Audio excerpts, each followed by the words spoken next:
Grand Rising, happy Monday. If you want to figure out different ways to change your life, continue to listen in. I'm going to be reading from Out of This World, Thinking Fourth Dimensionally. I believe it's by Neville Goddard. It never has the author in it, but what's up to everybody that's just joining? Happy Memorial Day for anybody that is celebrating in the country and thanking people for their service. I won't say it, because we're starting off positive today. Hi, everyone that's joining. I was just reading over my materials and I'm like, I think I already read this part. And surely enough, I did.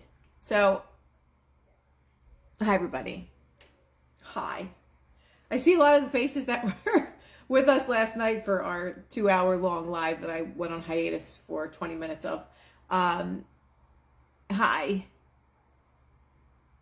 This necklace says soul. This was from my sister. One of these is for courage. This one, I don't know what stone this is. I have to look it up. And this one is for the crown chakra.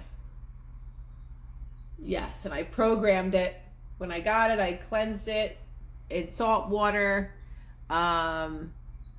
Yeah.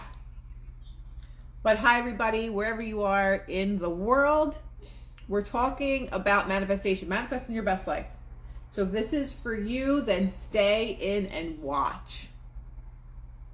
Over the last couple of weeks, we've manifested really great things, my sister and I, miraculous things. And the crazy part is that I've been getting what I would like to call either downloads from my highest self. That's what I'm going to say. From my highest self. I was asking for answers for things, and for whatever reason, now things are much clearer to me. And much more easy for me to decipher where things are coming from. Because you hear voices your whole life. Like you hear, intuition, maybe we can call it our intuition. And maybe we don't listen to it. But when things become really loud and really clear, it's hard to not listen. And when you just have this inner knowingness that you're being led in the right direction. So I was asking for something for Leo, like, what do I need to do? Like, how do I need to do this? And I was literally driving home from my sister's house, and I just got the answer so clear to me because he wasn't eating. He would not eat. And so it was something simple, just something I didn't think of, and it was like, okay, this is what I need to do. And that happened several times to me in the last week that I was able to just get a download of information from questions that I had. If I did a meditation or something, like it was coming to me much, much clearer and much more easily. When, the expression, ask and you shall receive. But when we're asking for things, we have to make sure that we're very clear on the things that we're asking for, because a lot of times people manifest things that they really don't want, because you're coming from a state of lack. You're coming from a place of, I don't have. So you get more of you don't have, or you're saying, if you're someone that's lonely, let's just say, you're like, I just want, a partner and this and that, and you're not specific. And the universe sends you a partner that is an absolute nightmare for you. And it's like, well, you aren't specific in what you wanted. So maybe you're manifesting the same type of person that you would always manifest, which is someone that's not for your greatest and highest good. So being clear is key, as Mary says. In all things that you want is the clarity. What is it that you're truly asking for? What are you asking for? If you don't know what you're asking for, then it's like you're grabbing straws and you just kind of get anything. So being clear about the things that you want and your intentions that you're putting out into the universe are the key.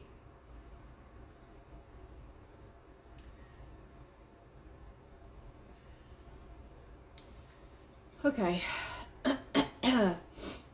So I don't think it really matters what you call it, whether it's God, universe, Jesus, whatever it is that your beliefs are. Go to where you resonate. And Johnny and I were talking a lot about this last night. I believe that Jesus was someone who performed miracles. I don't believe that Jesus is coming out of the sky for the second coming. I believe Christ consciousness is something that you attain to be if you can ever get there. I believe Jesus had Christ consciousness. So I don't pray to Jesus. God is who I ask for things for, who is the universe. And that's not important. The important thing is the message. So no matter who you're asking for things from, or living in the wish fulfilled or the assumption, the law of assumption, wherever or whomever that you might ask things for, one is not wrong and one is not right. It's all according to your belief system. So it's very important. You're preaching a false Jesus here and deceiving people. That is what your belief is. That is what you were taught. That is what your belief system is. That is what probably your parents' belief system is, what your grandparents' belief system is. But that doesn't mean that that's truth. But that is your belief. My beliefs differ from yours. We're talking about source. God, source. Jesus and God to me are not the same thing. So whatever it is that your beliefs are, do that for you, because that's what works for you. But I'm not preaching a false anything. I allow people to be who they want to be. I always talk about this. What resonates with you is the way that you should live. But what you shouldn't do is tell other people how to live. I'm talking about this from my research and my knowledge. Your research and knowledge about Jesus is different from mine. And there's not a right or a wrong. There's just a different.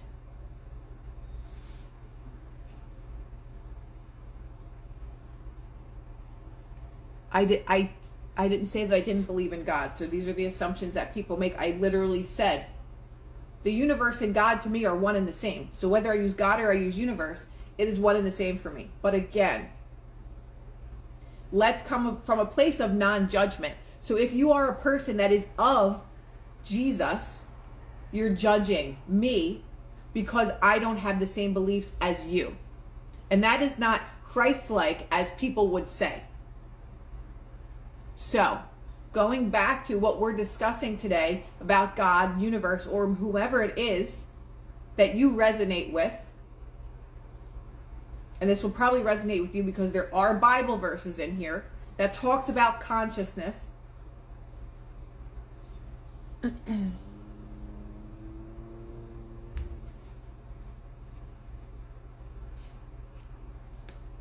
Okay, you're not getting my attention anymore. I said my piece, and that's the end of it. If you want to be judgmental, that's not Christ-like. The spiritual man speaks to the natural man through the language of desire. What are your desires? What desires do you have?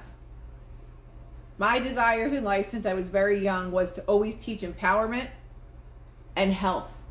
From when I was really young, right after I graduated high school, well, actually when I was in high school, I started to coach cheerleading, right? And then I coached it for the next 8 years. Never made any money, never made $1 from teaching these kids. But I was so passionate about showing people the strength that they had inside themselves when they didn't believe that they could do something. I had to show them that they could do it. I had these kids doing crazy stunts that were college level stunts, and these kids would watch it on the screen and be like, oh, we can't do that. And I would show them that they could. So what is your language of desire? What is something that you deeply desire? The spiritual man speaks to the natural man through the language of desire. The key to progress in life and to the fulfillment of dreams lies in ready obedience to its voice. So when you have this desire within you and you ignore it, you're doing yourself a huge disservice because it's something that your soul really wants to experience. So many times people will have this amazing idea and they won't do it because they self-doubt. They listen to what other people tell them. They listen to negative talk. They listen to people say, you'll never be able to do that. It's impossible. So many people already tried it. Nobody can do it. You're not going to be able to do it. And people minimize the desire that you have. They minimize your dream of what you have and what you want to do, and the things that you want to be fulfilled by. So many people will live their whole life living small because they're afraid of failure. They're afraid of having to possibly start over again and again and again.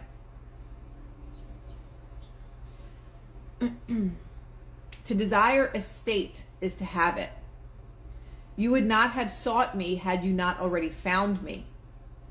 So there's something within us that has found this beautiful idea, has found this natural desire, because that is what the soul wants for some reason.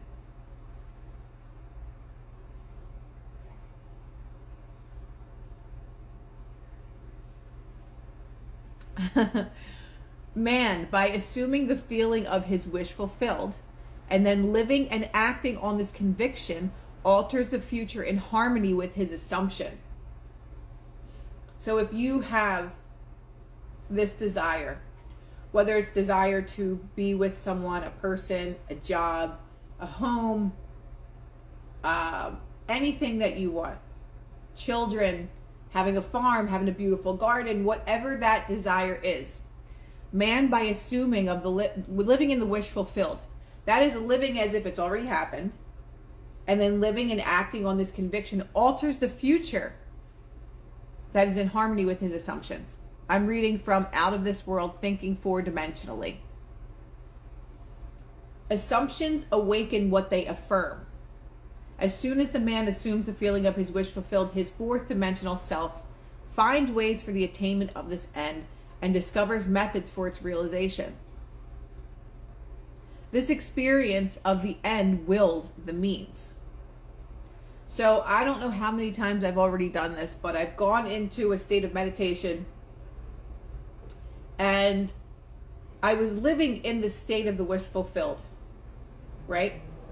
So clear and so vivid that when I woke up from this meditation, I felt as if it had happened, because it actually did happen, right? It actually did happen in my imagination. I felt it so real.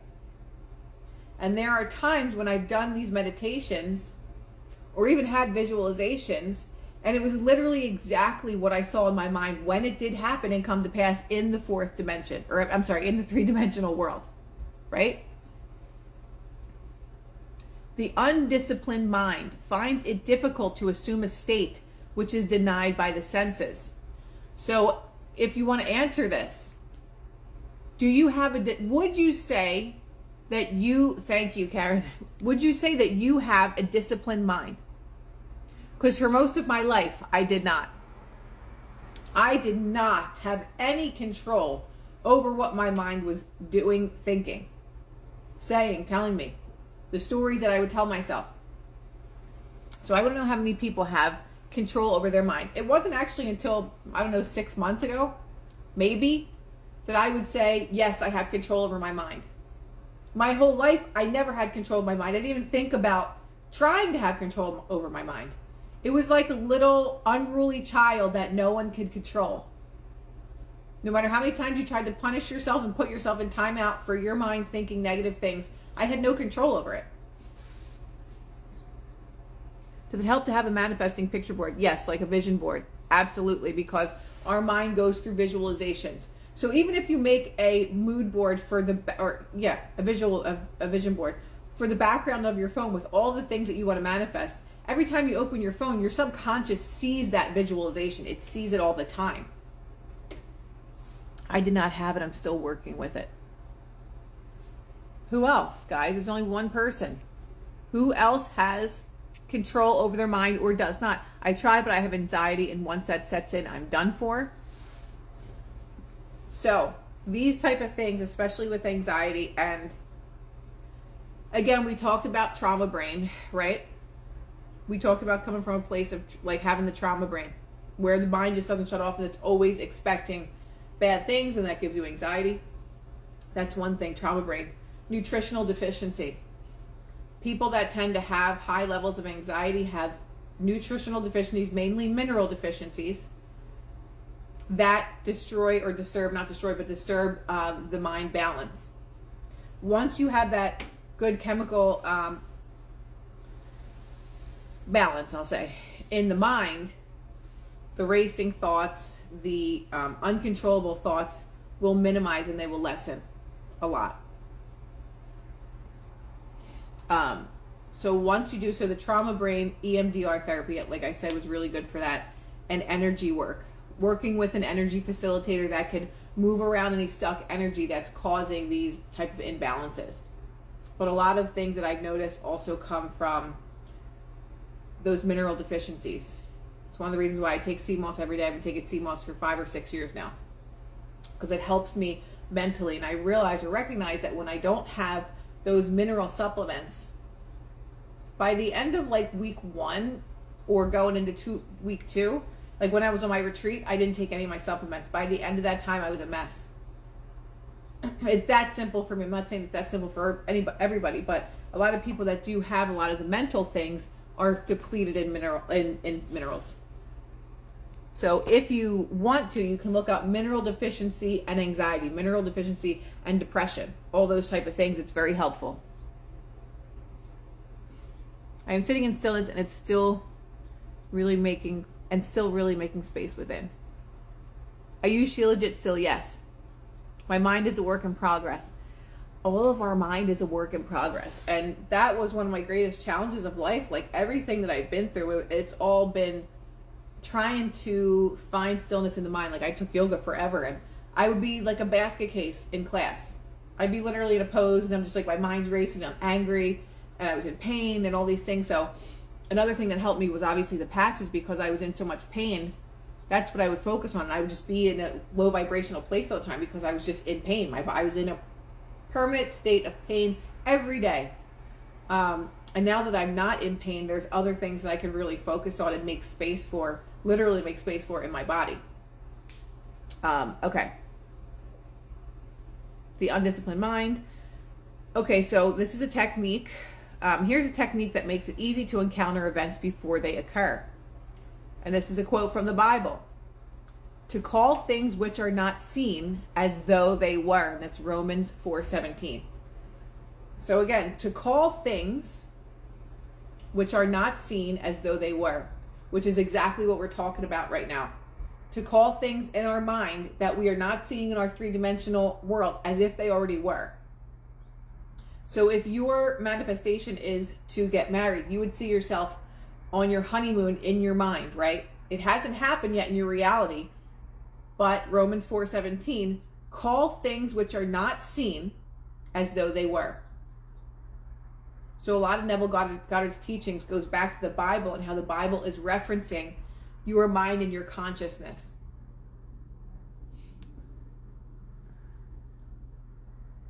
Is there a way to gauge your mineral deficiency? So I went to a holistic practitioner, and he did a bioscan. It's literally like you hold this metal rod, and every single count in your body comes up. So I did that. So if you look up a holistic practitioner, they have different techniques to see what your body needs.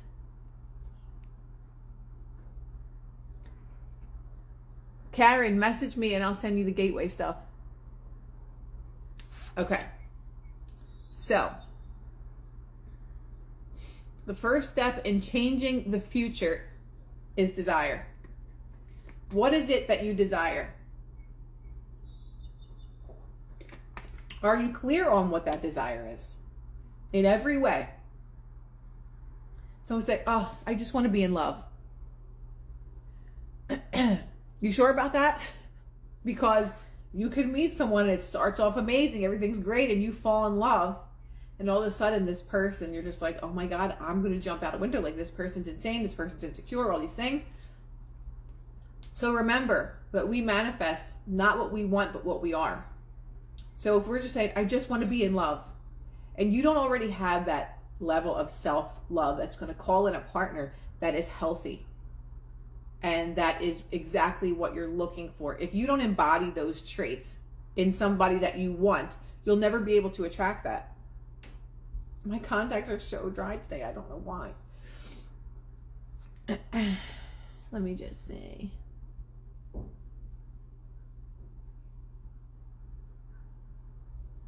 I'm going to probably take Carrie's course.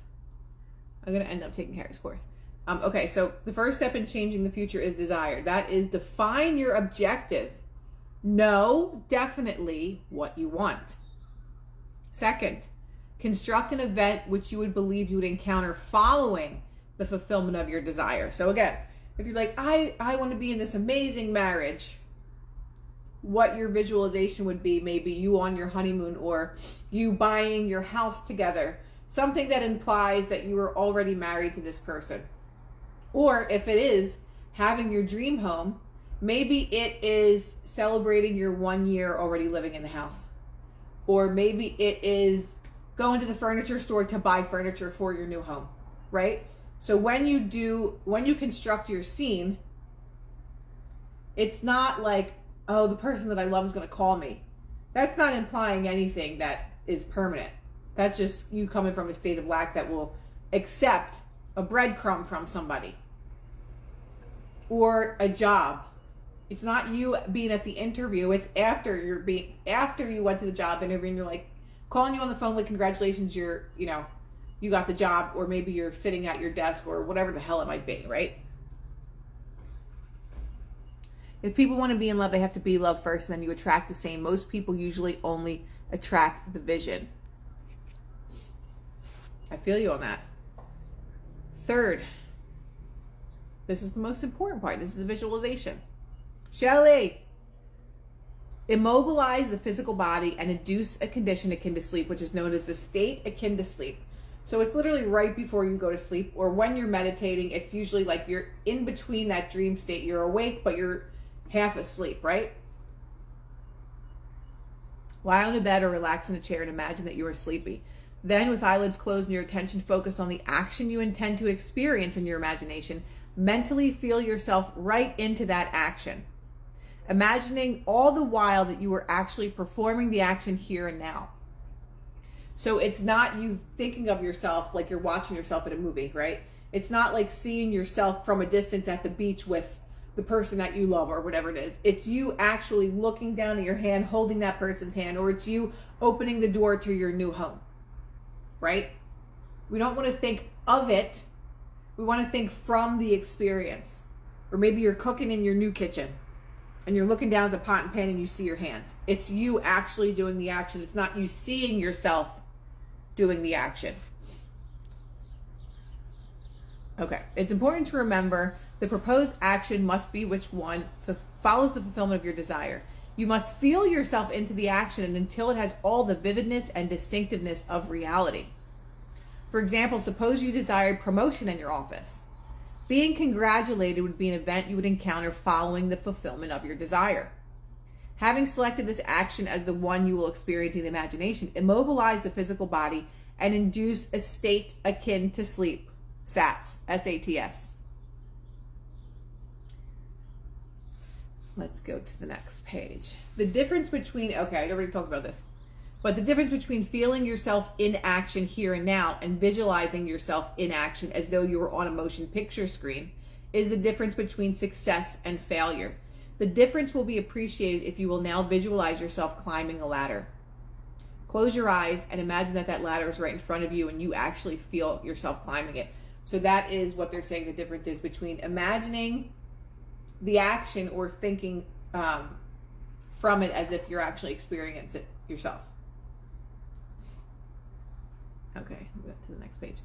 Experience has taught me to restrict the imaginary action, to condense the idea which is to be the object of our meditation into one single act, and to reenact it over and over again until it has the feeling of reality. So basically what this is saying is every time you do your meditation, the book is pinned at the bottom. Every time you do your meditation, whether it's as soon as you wake up in the morning, between being awake and still asleep, if you do it at night or do it in the middle of the day, always have your imaginary act the same. You're imagining the same one all of the time. So if you're out to dinner with a person that that you are in a beautiful relationship with in your imaginal act, and you constantly see yourself the same place over and over again, or you're walking on a beach and you're at your beautiful destination, whatever, that's your same imaginal act all the time. If it's your home, buying a new house, it's you opening the door or whatever it is that's going to be in your head, but that's the same imaginal act that you want to use all the time. Otherwise, the attention will wander off along an association track and hosts of associated images will be presented to our attention. So the reason for this, that they say to use the same one over and over again, is because that one imaginal act with the same details all the time, are impressing the subconscious mind. So it sees that same visualization over and over and over again. For example, people that have dealt with trauma, there is a very specific event that plays in your mind over and over again, because that is what your subconscious mind taped. It's like on a film that goes over and over again in your head, right? And it continues to impress the subconscious mind, so it re-traumatizes you all the time. Every single time you think of it, you're being re-traumatized. And it's impressing the subconscious mind further for you always to be in that state of fear.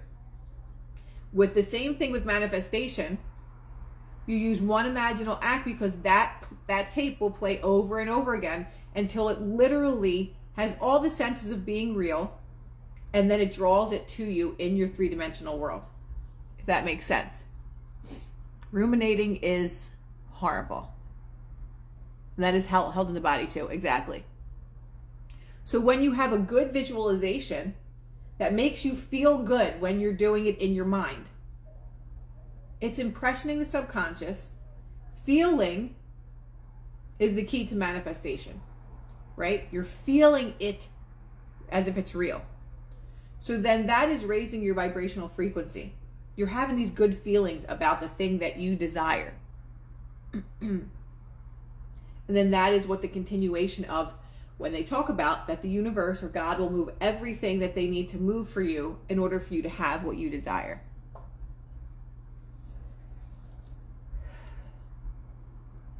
So it's continuing to say, you'll have all these different images in your mind if you don't control to that one imaginal act. In a few seconds, they'll lead us hundreds of miles away from our objective in point in space and years away in a point of time. If we decide to climb a particular flight of stairs, because that is the likely event to follow the realization of our desire, then we must restrict the action to climbing that particular set of stairs and keep doing so until the imaginary action has all the solidity and distinctness of reality. The idea must be maintained in the field of presentation without any sensible effort on our part. So eventually it just feels so real and so natural. You're just like, wow, that just made my day. I'm ready to move on forward with my day and let that go. Let me see if I miss any questions. Drowsiness facilitates change because it favors attention without effort. But it must not be pushed to the stage of sleep in which we shall no longer be able to control the movements of our attention, but rather a moderate degree of drowsiness in which we are able to still direct our thoughts. So as you're falling asleep, it's like you still have awareness of the room that you're in. But at the same time, you can actually feel yourself falling asleep, but you still have some state of consciousness or awareness. A most effective way to embody a desire is to assume the feeling of the wish fulfilled and then, in a relaxed and sleepy state, repeat over and over again like a lullaby any short phrase which implies fulfillment of our desire, such as thank you, as though we address the higher power for having it done for us. Right? So after we have this beautiful experience of our meditation, whatever that meditation might be, whatever that imaginal act is, say thank you, thank you, thank you for giving me this amazing, beautiful experience. You're already expressing gratitude for something that's not in your three-dimensional world, but it's already in the imagination. It's already impressing the subconscious mind. Thank you for always working perfectly for me. Thank you for always having things work out exactly as I imagine them. Right? Makes sense. If, however, we seek a conscious projection into a dimensionally large world, then we must keep the action going right up until sleep ensues. Experience in imagination with all the distinctiveness of reality what we would experience in the flesh were you to achieve your goal. And you shall in time meet in the flesh as you met in your imagination. And this has happened to me so many times. I literally do certain visualizations. I have heard people in my mind that I visualize say certain things to me, and then it happens in the three-dimensional world. So the importance of this is to really understand how powerful we actually are. Understand how powerful the mind is, even though we might not understand exactly how it works. But understand that we have powers beyond our fathom or even anything that we could ever think of. To understand how man molds his future in harmony with his assumption, we must know what we mean by a dimensionally larger world. For it is to a dimensionally larger world that we go to alter our future. The observation of an event before it occurs implies that the event is predetermined from the point of view of man in a three-dimensional world. Why do you think we say that this whole realm is scripted? It's a script. But the thing that you don't realize, or many people don't realize, is you are the writer and director and star of your movie. You are the writer, director, and star of your movie. So if you don't like the way that things are looking in this realm that you're in right now, go into your mind, go into your consciousness and rewrite it. And then stay with that one imaginal act every single day.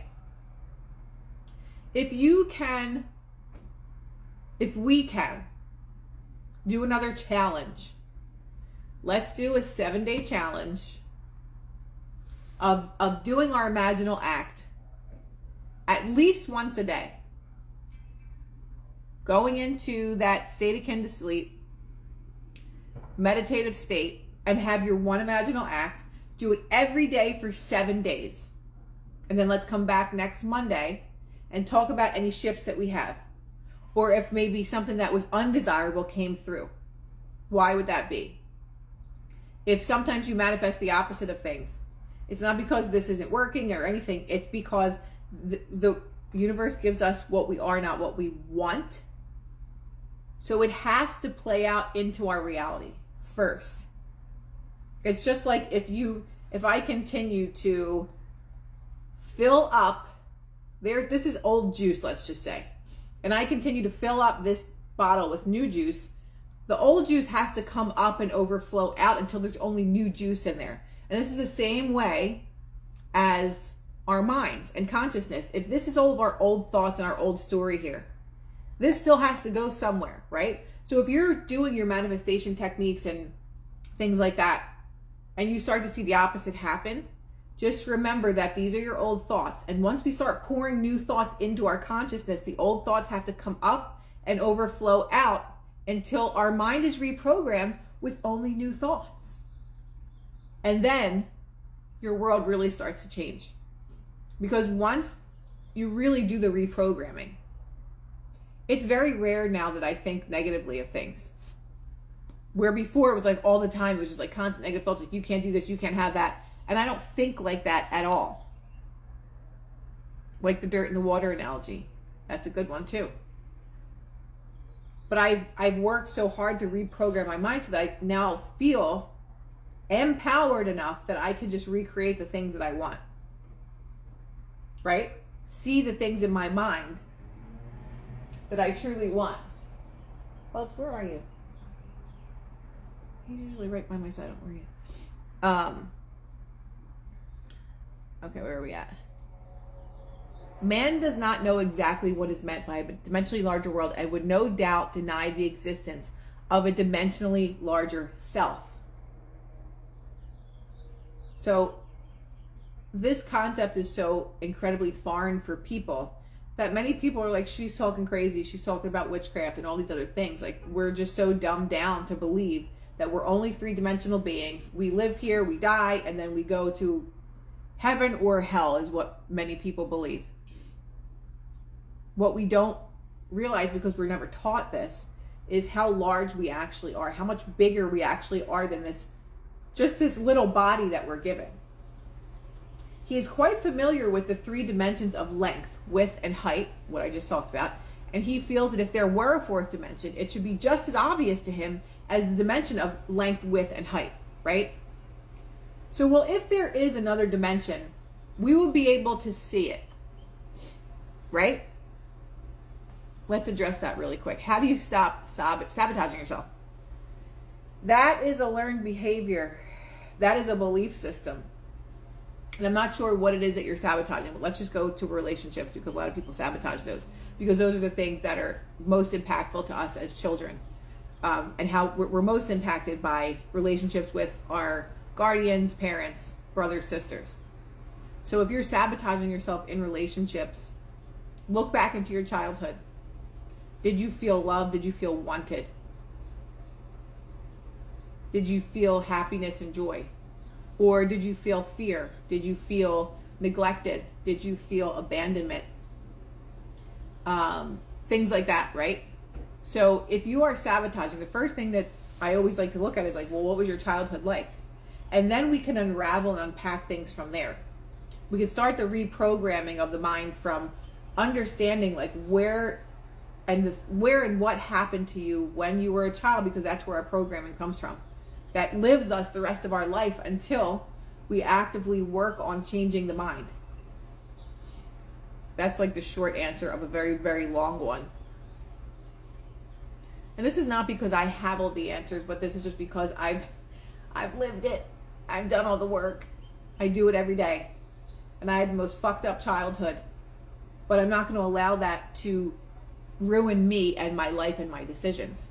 And it's ruined a lot of relationships. I sabotaged a lot of relationships. I pushed away a lot of good people for me because of my belief systems about myself. And those belief systems came from my childhood. And all the things, the nourishment, the emotional, physical love that I didn't receive, I allowed that to sabotage many a relationship in my life. But I've also drawn to me many people that were dysfunctional. I had so many dysfunctional relationships because I was dysfunctional. So I can only attract dysfunction. And when I finally met a normal person, I think there's maybe one normal one that I met. I ruined that. I burnt that to the ground. But we live and we learn. A dimension is not a line. It is not a way in which a thing can be measured that is entirely different from all other ways. That is, to measure a solid fourth dimensionally, we simply measure it in any direction except that of its length, width, and height. Is there any way of measuring an object other than those of its length, width, and height? Time measures my life without employing the three dimensions of length, width, and height. Very true. There is no such thing as an instantaneous object. Its appearance and disappearance are measurable. It endures for a definite length of time. We can measure its lifespan without using the dimensions of length, width, and height. Time is definitely a fourth way of measuring an object. The more dimensions an object has, the more substantial and real it becomes. Okay, I'm not going to read any more of this because this is getting too heady for me.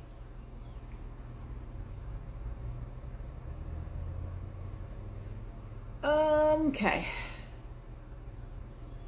Man can prove the existence of a dimensionally larger world simply by focusing his attention on an invisible state and imagining that he sees and feels it. This is talking about the fourth dimension, right? By thinking of it in our mind, because they're saying that there is no way to measure fourth dimension, right? There's no way to measure the imagination because the imagination is completely limitless. So if there's something that you desire within yourself that seems so unrealistic, if you go into your imagination or your mind's eye, there is no limit to what you can imagine.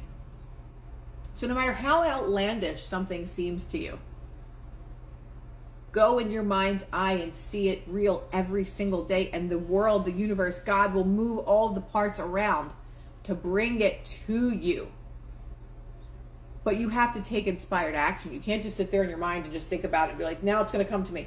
No, you have to go out and do the work. But your inspired action is like, if you want to open a really cool store, whatever.